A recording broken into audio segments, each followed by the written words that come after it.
সুপ্রিয় দর্শক, এই মুহূর্তে আসলাম কৃষকের কাছে। আমরা একটু কৃষকের সঙ্গে কথা বলি। অলস বসে আছে বলতে ভুল হবে, কাজ করে এসে ছায়া একটু বিশ্রাম নিচ্ছে। বিশ্রামের ফাঁকে আমরা একটু তার সঙ্গে শেয়ার করলাম। এবার কৃষি কেমন হয়েছে, ধান কেমন ফলন হয়েছে আপনার? এবার ধানের ফলন শুধু আমার না, বরাবর সবারই ভালো হয়েছে। মানে আশেপাশে সব জমিতেই দেখতে পাচ্ছেন গত বছরের তুলনায়, অন্য বছরের তুলনায় এবার অনেক বেশি ভালো হয়েছে ফলন। আচ্ছা, এবার শতকে কি পরিমাণ পাওয়া যাবে বলে মনে শতকে করতেছেন?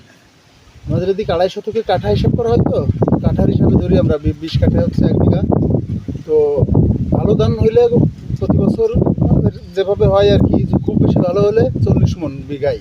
তো এবার আশা করা যায় 45 মণ। আমার ধান 45 মণ প্রতি বিঘা প্রতিই হবে। কি জাত? 45 মণ 50 মণ এরকম হবে।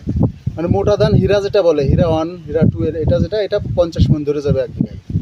আর একটু চিকুন ধান যেটা আছে সেটা হচ্ছে 777, তারপরে 1205, এইগুলো যেটা আছে সেইগুলো আপনার 2 মণ করে কাঠায়, মানে হচ্ছে 2.5 শতকে 2 মণ, 2 মণ প্লাস এরকম হবে। তাতে কি আপনি খুশি? না, তাতে আমি না, শুধু সবাই, সব কৃষকই খুশি। কৃষকের মুখে হাসি ফুটলে আমাদের মুখে হাসি ফোটে। হ্যাঁ, অবশ্যই এবার কৃষকরা অনেক বেশি খুশি, ধান চাষে সফল সবাই। ধন্যবাদ আপনাকে, অসংখ্য ধন্যবাদ।